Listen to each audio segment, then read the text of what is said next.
Bonjour et bienvenue sur Parole de leader. Je suis Marie-Laure Soulier et je vous propose aujourd'hui une conversation sur la communication responsable avec Gilda Bonnel. Bonjour Gilda, vous êtes un acteur de la communication responsable depuis plusieurs années et à plusieurs titres. Vous êtes en effet président de la commission RSE de la ACC et aussi président de l'agence CIDIES, qui est une agence spécialisée en communication responsable. Donc justement, expliquez-nous la naissance de CIDIES et puis son ambition. Écoutez, merci Marie-Laure de me recevoir pour ce moment-là. CIDIES, c'est une agence de communication qui est exclusivement dédiée aux enjeux de la responsabilité sociale et environnementale des marques et des organisations. J'entends par organisation des entreprises, des collectivités locales, des associations, bref. Et c'est une agence que j'ai créée il y a 22 ans, qui compte 25 collaborateurs. Et voilà, on est dédié à ce très beau sujet qui est de trouver la juste expression des marques et des entreprises sur des sujets qui sont extrêmement complexes, qui sont les sujets de la transition.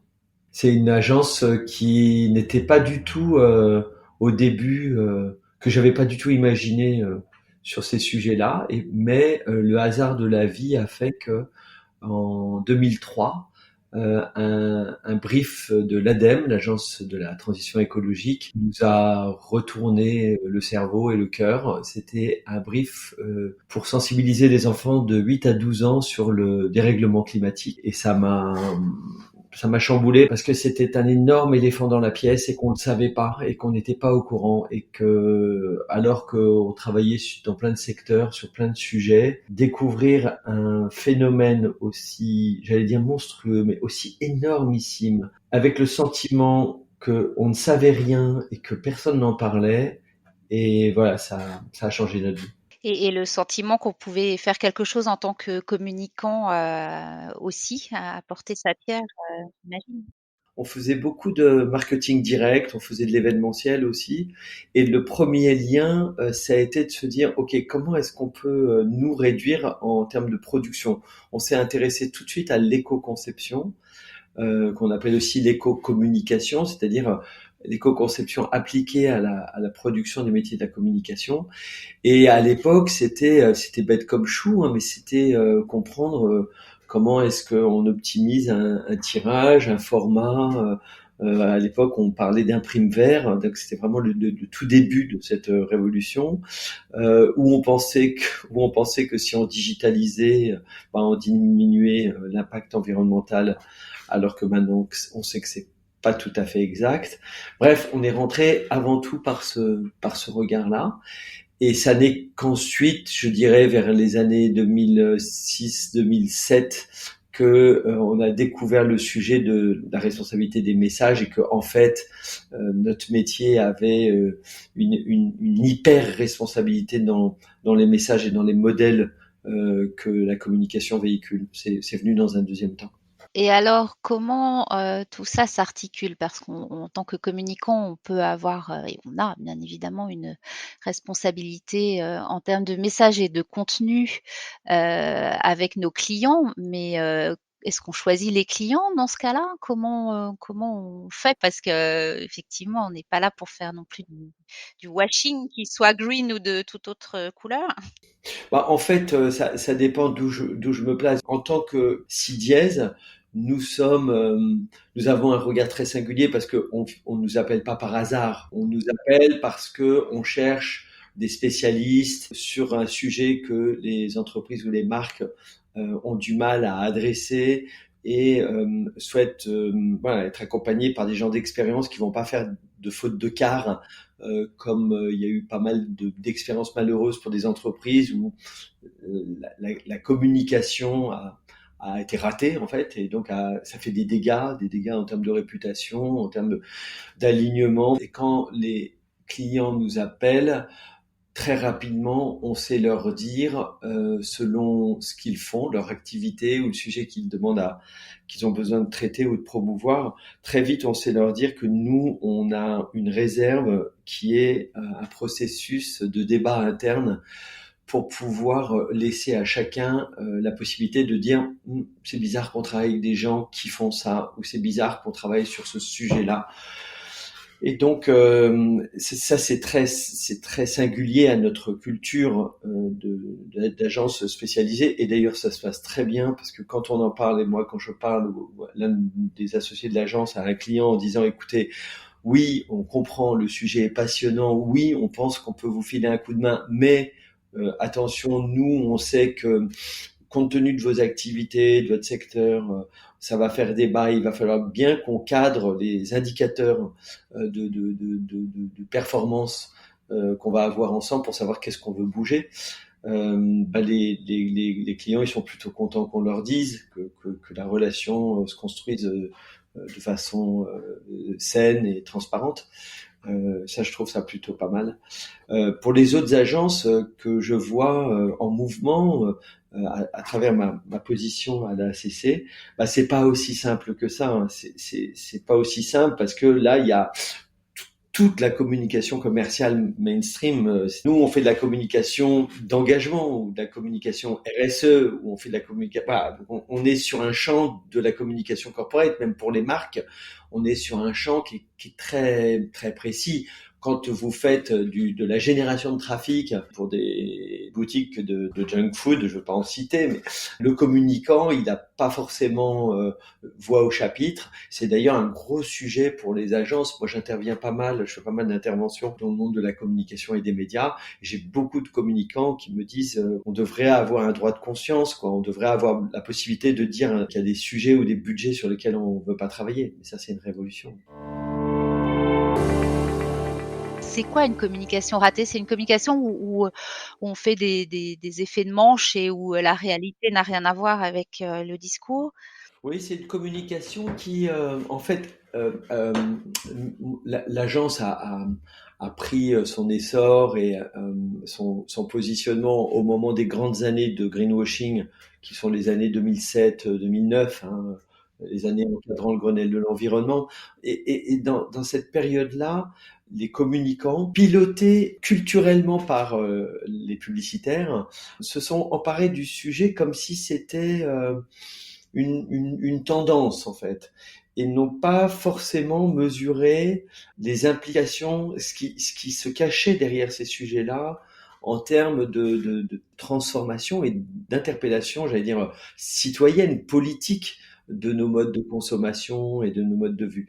Et donc les publicitaires à ce moment-là ont fait un peu n'importe quoi. Ils ont fait des petites fleurs qui sortaient d'un pot d'échappement de voiture pour dire qu'elle était moins émissive. Voilà, ils ont mis du vert partout, ils ont ripolliné, et ils ont fait surtout ce que fait la publicité depuis 50 ans. Hein. Ils ont essayé de tout contracter, de faire synthèse, donc de chercher la bonne blague ou la bonne formule. Mais ça marche pas. On est sur des sujets qui sont trop complexes, et on peut pas trouver une bonne formule. Je vais prendre un cas qui m'est cher, parce que c'est un de nos clients chez CDS, c'est Henkel. Et chez Henkel, il y a une marque qu'on aime beaucoup qui s'appelle Le Chat. Et Le Chat, ça avait été une catastrophe industrielle en termes de campagne de greenwashing. Je ne citerai pas l'agence, mais c'était une campagne de médias très importante, où pour vendre la lessive plus écologique, la formule la plus écologique, l'agence de publicité avait fait une campagne qui disait cessons de parler d'écologie, faisons-la, avec une bonne bouteille de lessive et 3 faux labels dessinés, 3 pictos ressemblant à des labels. Et ça avait été une catastrophe, parce que ça avait hérissé les parties prenantes qui voyaient là vraiment le non-travail, en fait. C'est-à-dire, c'est ça qui a beaucoup excédé les associations environnementales, c'était qu'encore une fois, la communication commerciale travaillait pas la copie et voyait pas ce qui se cachait derrière. Donc, ça, c'est des sujets hyper intéressants, parce que ça a à la fois réveillé notre secteur. Et moi, j'aime beaucoup dire aujourd'hui qu'on n'est pas des passe-plats, quoi. On n'est pas là uniquement pour faire des trompettes et du tam-tam dans la promotion d'un produit, d'un service. On a un rôle, nous les communicants, et quand je parle des communicants, c'est en agence comme dans l'entreprise, hein, on a un vrai rôle de conseil, d'interface. on est là pour expliciter ce que comprennent les gens, ce dont voilà, le filtre d'interprétation de la société, ses crispations, et on n'est pas là uniquement pour les paillettes et le vu à la télé. Et je pense que ça, c'est une révolution qui est en cours depuis, j'allais dire une dizaine d'années, disons, vraiment qui accélère depuis 4-5 ans. Oui.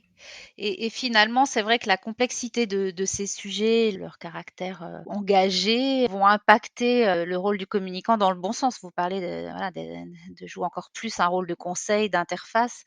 Ah ben ça change tout, hein, pour un communicant, bah, son employabilité, sa valeur, ça prêche pour des DIRCOM au COMEX des boîtes. C'est extrêmement important de comprendre aujourd'hui que cette fine analyse et compréhension et écoute des publics est un sujet hyper sensible pour accompagner la stratégie de l'entreprise.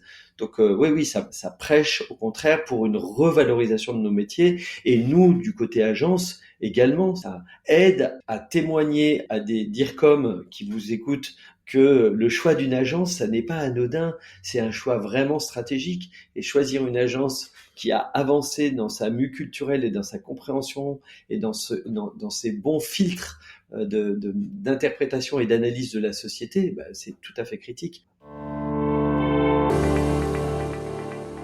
Donc on voit bien là, on a fait un petit retour sur les 15 dernières années et on voit bien qu'on revient de loin quand même, hein. On a beaucoup évolué, depuis. Si on fait un petit arrêt sur image sur 2022, pour vous, Gilda Bonnel, quels sont, les grands sujets chauds, les grands sujets d'actualité là, en ce moment, en matière de communication responsable? Mmh. Alors, le gros sujet, je vais parler vraiment du secteur et puis de la filière communication. Depuis 2 ans, un peu, la filière est sous le feu d'une attente pressante des parties prenantes et du législateur.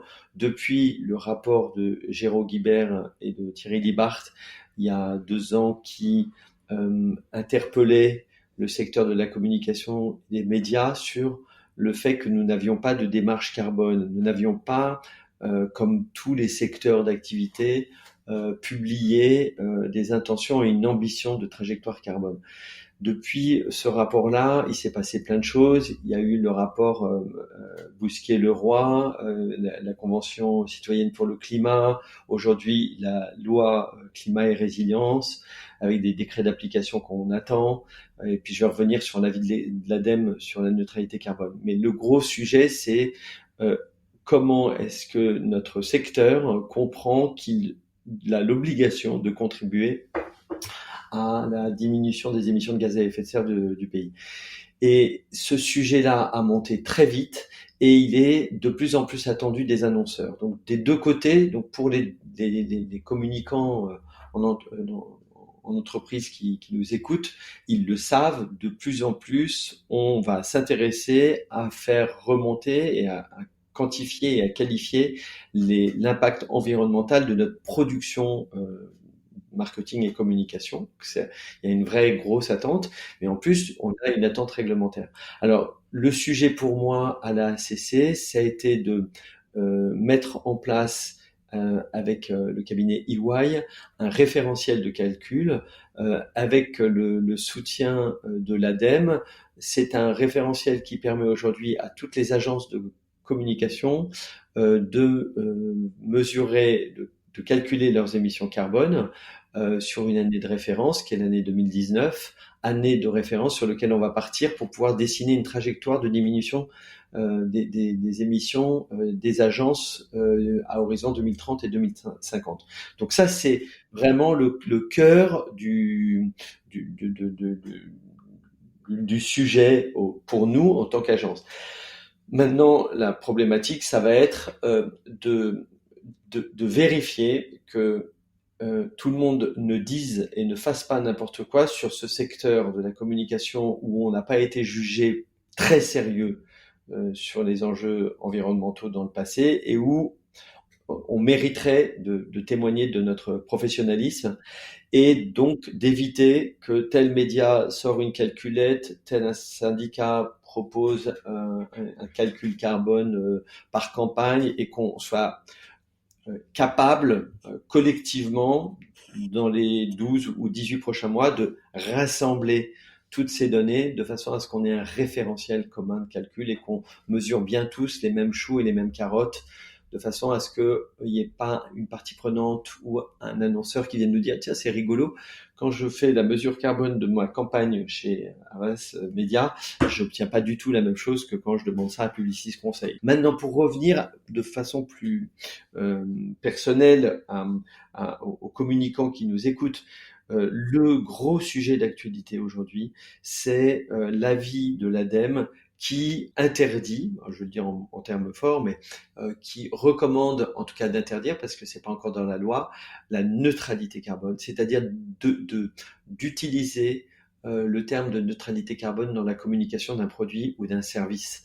Et ça, c'est une petite révolution green dans notre milieu où, vous le savez, une foultitude d'entreprises et de marques ont annoncé qu'ils seraient neutres en carbone en 2026, 2027, 2030, que tel colis était neutre en carbone ou que telle capsule de café était neutre en carbone. Je parle de ces deux exemples-là volontairement puisque c'est deux clients, La Poste et Nespresso, et que au regard de cet avis de l'ADEME, on doit repenser complètement voilà, les constructions, l'expression, et c'est très compliqué parce que quand l'ADEME nous dit que la livraison du colis contribue à la neutralité carbone du territoire, vous entendez bien que pour un communicant, ça n'est pas très satisfaisant.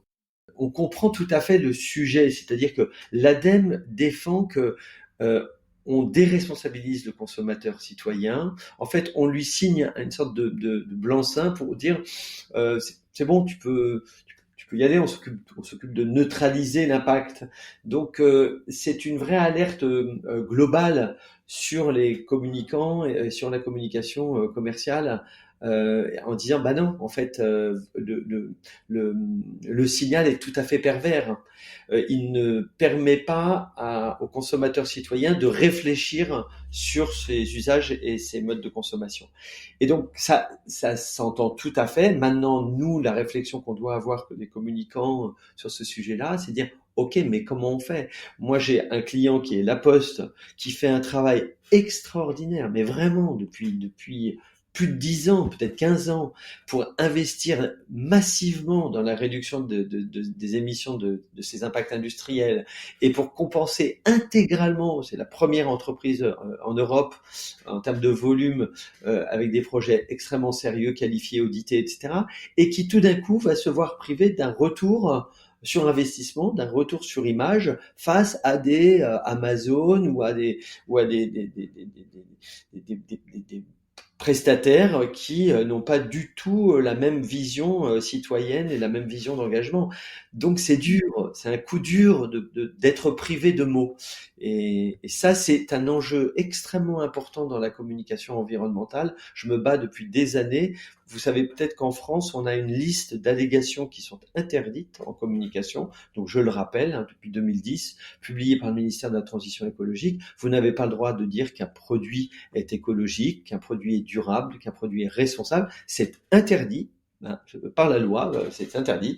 Vous pouvez dire qu'un produit est plus écologique au regard de tel ou tel critère.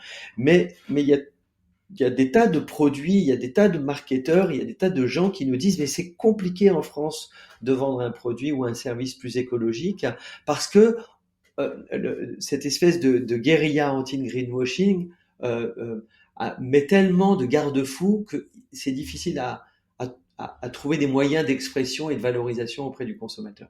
Donc c'est un gros débat dans notre secteur.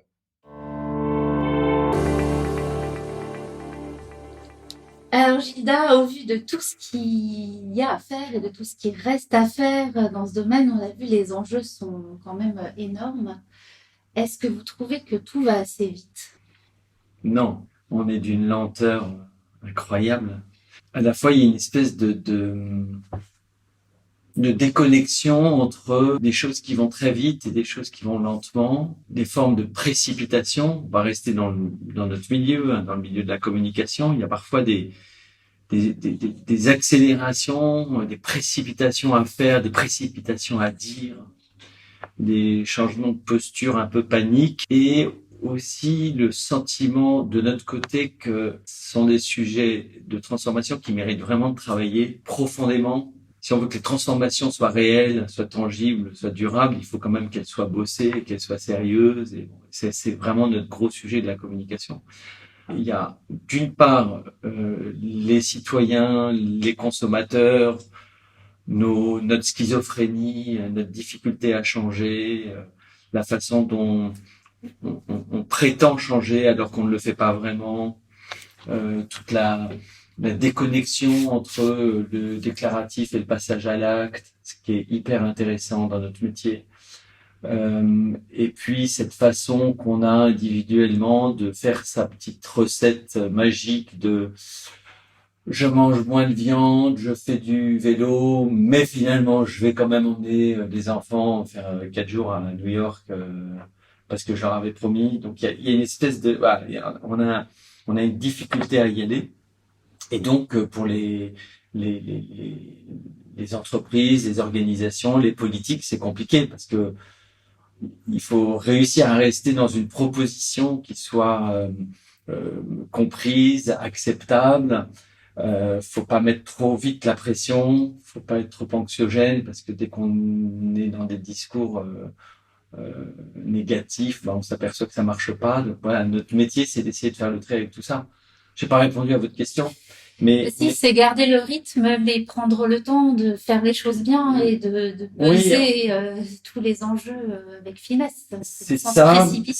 Mais nous, notre responsabilité, d'ailleurs, c'est la raison d'être de l'agence qui dit accélérer par nos conseils et par nos actions de communication la transition chez nos clients.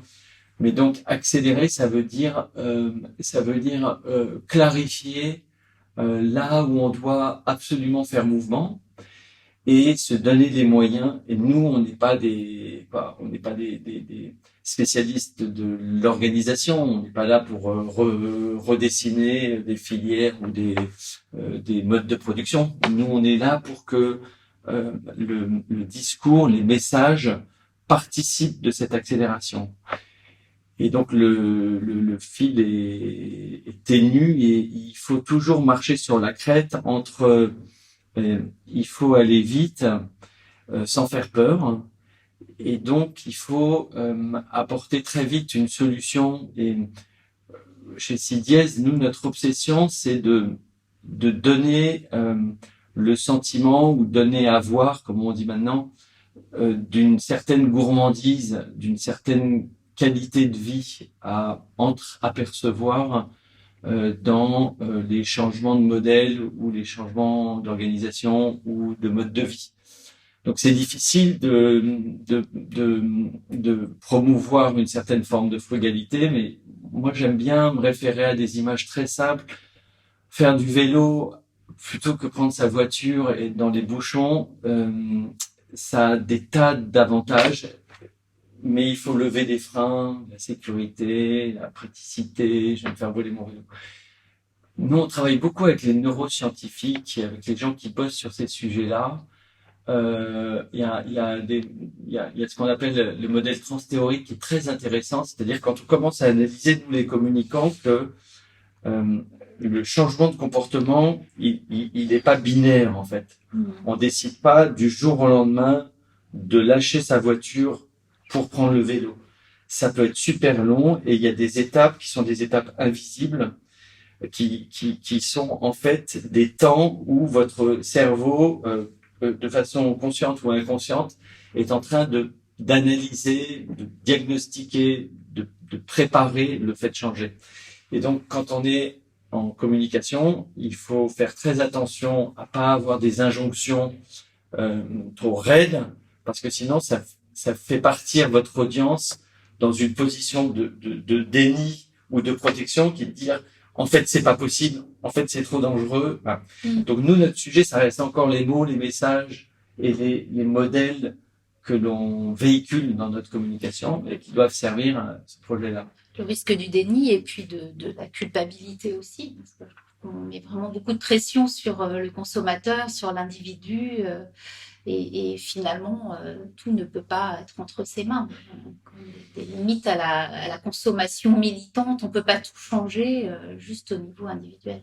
Non, on peut pas tout changer, mais en tout cas, nous, on peut essayer de valoriser des nouvelles formes d'héroïsme et des nouvelles tribus, de façon à ringardiser un petit peu des comportements anciens qui sont complètement incongrus. Et donc, ce qui est intéressant aussi, c'est que les communicants comprennent que c'est pas parce que ils ne font pas de la communication sur un sujet de responsabilité environnementale et qui peuvent ils peuvent faire une campagne pour vendre des pâtes Panzani. Les représentations qui sont véhiculées par la communication sont hyper importantes en fait, parce que la mise en scène que nous organisons au quotidien, dans les shootings, dans les films, dans les messages, ça induit quand même un changement ou non de vision du monde dans lequel on a envie d'être. Et puis, beaucoup de mes clients parlent beaucoup de leurs enfants. Et c'est vrai qu'aujourd'hui, c'est peut-être plus facile maintenant qu'il y a 15 ans, parce que les gens disent, non mais je sais, mes enfants m'en parlent tout le temps, quoi. Et la question du temps qui reste pour les décideurs, elle est vraiment essentielle. Elle est dans tous les briefs. Combien de temps il reste, quoi. Combien de temps il me reste. Et je pense aussi que les directions générales, les directions opérationnelles, les gens qui sont à ces positions-là, ils savent parfaitement qu'ils ont pas beaucoup de temps pour montrer qu'ils feront partie de l'histoire. Moi, j'aime bien dire à une entreprise, est-ce que vous serez une entreprise du 21e siècle? Parce que sinon, vous allez mourir, quoi. Et c'est pas très agréable d'être le patron de la boîte qui va mourir. Oui, puis il y a un modèle complètement c'est l'empreinte qu'on va laisser aussi. Et c'est pas dramatique parce que quand tu vas mourir, c'est dommage. C'est dommage, c'est la vie, exactement, c'est la vie. Ouais. Mais souvent, ça fait bien réagir. Non, j'ai pas envie d'être le boss de l'entreprise qui va fermer, qui ne s'est pas transformé assez tôt pour participer de ce mouvement, quoi. Mais ça répond pas complètement à la question du temps qu'on a pour faire. Le temps, il est extrêmement court et on va très vite vers une catastrophe. Maintenant, il faut savoir vivre avec cette notion de catastrophe, quoi. Et c'est un joli mot. On peut encore agir, parce qu'on est encore dans le avant. Ouais, ou en tout cas, on peut se préparer émotionnellement à ce qui va se passer, parce qu'on en est là. On en est aussi à un sujet d'adaptation. Alors justement, Gilda, on parle de catastrophes qui se profilent, on parle de moments de panique, on parle de peur. Est-ce que ça n'est pas extrêmement difficile de travailler dans le domaine de la communication responsable jour après jour? Est-ce que vous arrivez à garder votre optimisme, ou est-ce qu'il y a des moments de déprime avec vos équipes où vous êtes tellement sur des sujets lourds et parfois sombres que c'est difficile? Comment vous vivez ça, vous? En fait, c'est parce que les sujets sont lourds et qu'on veille à être, j'allais dire pas cultivé, mais acculturé, c'est-à-dire à être en mesure de lire les hypothèses et les éléments de contexte que nous avons à disposition. Je pense au rapport du GIEC, on l'a partagé à l'agence. C'est parce que on est préparé à ça que on a des moyens de débattre entre nous. En fait, ce qui paralyse, moi je le vois dans les entreprises chez qui on intervient, c'est quand même les endroits où les gens ne peuvent pas parler de ça. Et quand dans notre quotidien, on a une méthodologie qui est hyper intéressante de co-construction de récits pour le groupe social en fait de l'entreprise ou de la marque, qui commence par une session vérité qui peut durer entre 2 et 3 heures, où on ne va faire que parler de ça, c'est-à-dire comment ça va, Mm. comment va le monde dans lequel on est, comment vous allez vous individuellement. Et quand tout d'un coup, nous sommes autorisés, parce que nous sommes rémunérés pour le faire, donc on est autorisé à ce qu'il y ait un débat où devant son patron ou sa patronne, on peut s'entendre dire « je vais pas bien du tout, j'ai hyper peur pour mes enfants, j'ai hyper peur pour mon avenir ». Et tout d'un coup, on ouvre un nouveau champ, en fait, émotionnel, Oui. qui détend, parce que ça fait du bien de Les dire, choses on sont le sait, nous, dites. dans notre métier, les Voilà. choses sont dites, Mm. et à partir de ce temps-là, on peut commencer à construire en disant, OK, alors dans ce monde-là, dans cette inquiétude-là, dans ce rythme, dans cette espèce de mouvement, de panique irrépressible et non dite, comment est-ce que vous, dans votre entreprise, comment est-ce que vous voyez être utile? Comment est-ce que vous voyez On peut faire prendre la vague? émerger de l'optimisme. Exactement. Une fois, Et c'est là tout où, ça tout d'un coup, exprimé. on peut aller retrouver quelque chose de joyeux. Moi, j'ai un mantra depuis 15 ans qui est reconnecter joyeusement des mondes qui ne se considèrent plus assez. Le joyeusement, il est absolument critique. Mot fort. C'est un mot fort sûr. parce que à la fois c'est une élégance, c'est une posture, et puis parce qu'on sait très bien que dès qu'on parle avec angoisse du monde, le débat il s'arrête vite et surtout on voit se retrancher nos interlocuteurs dans une forme de déni parce que psychologiquement, quand on n'est pas prêt à l'entendre, on peut pas parler. Or, notre sujet à nous, On parle pas des bons sujets, peut-être. Et on parle pas des bons sujets. Le sujet, c'est vraiment d'en parler. C'est, OK, qu'est-ce qui va nous arriver collectivement? Et donc, qu'est-ce qu'on a envie d'être là-dedans?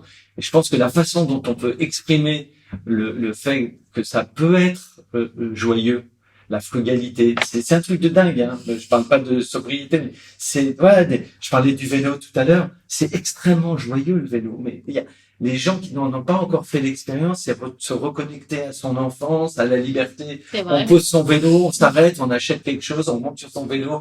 Donc non, je pense qu'on a une responsabilité, nous, encore une fois, les communicants, à dire que ce qu'on va vivre, ça va être chouette.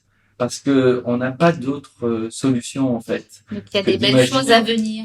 Bah oui, il y a avec le contexte comprimé. Il y a en tout cas, je reviens à notre secteur de la communication. On fait pas le même métier, on débat pas de la même façon, on laisse pas de la parole aux jeunes comme on l'a laissé il y a 20 ans dans les boîtes. Je pense aussi aux DIRCOM qui aujourd'hui ont une véritable opportunité de remonter au créneau, d'être entendus différemment, d'être considérés autrement, de pas être uniquement les tam-tams et les trompettes d'un modèle auquel on n'a pas été véritablement associé. Donc, je pense que le débat, il est source de, si ce n'est de joie, en tout cas d'apaisement. Donc, votre conseil aux jeunes communicants, c'est un conseil extrêmement positif, de prendre des sujets à bras-le-corps, de s'en emparer, et de sauter à pieds joints dans le débat avec et puis un angle communication. Et puis de se dire, alors, moi, d'abord, c'est dire aux jeunes, venez faire de la communication, c'est un vrai métier, c'est un métier c'est un beau métier, parce qu'il va falloir expliquer les choses, parce qu'il va falloir, en permanence, pacifier le corps social, parce que la communication, ça sert à ça aussi. Ça permet aussi de faire attention à tout le monde, à tous les publics, selon où ils en sont dans leur transition. Donc c'est vraiment hyper important. C'est une façon dans l'entreprise qui parfois est en rupture et commence à voir les limites de son modèle, d'avoir des personnalités qui sont plutôt dans l'émotionnel, dans le relationnel, qui vont pouvoir essayer d'accompagner tout ça, de fluidifier tout ça. Donc c'est dire à tous ces jeunes de venir bosser avec nous parce qu'on en a besoin. Et puis 2, c'est dire aux communicants qui sont dans leur poste aujourd'hui chez l'annonceur ou dans les agences, leur dire on a vraiment une place à prendre, quoi. Il faut absolument qu'on dise qu'on n'est pas des passe-plats, quoi. On n'est pas là pour ça. On est vraiment là pour essayer de dessiner ce que seront les modèles de demain. Et ça, c'est vraiment chouette. C'est l'empowerment. Je sais pas qui va trouver le mot en français. C'est difficile, ça. On n'a toujours pas trouvé. qu'est-ce qui nous rend fort, qu'est-ce qui nous rend utile, qu'est-ce qui nous rend solide. On a quand même vécu 20 ans à être dans la communication considérés comme des hableurs, des gens, des manipulateurs de l'opinion, des greenwashers, etc. Donc je pense que non, c'est un nouveau job et c'est chouette à vivre. Merci pour ces paroles joyeuses et optimistes pour le secteur de la communication et pour les communicants. Merci à vous. Merci beaucoup de votre temps. Gilda Bonnel, vous êtes présidente de l'agence CIES, une agence de communication responsable. Et nous étions ensemble sur Parole de leader aujourd'hui. Merci. À bientôt. Merci.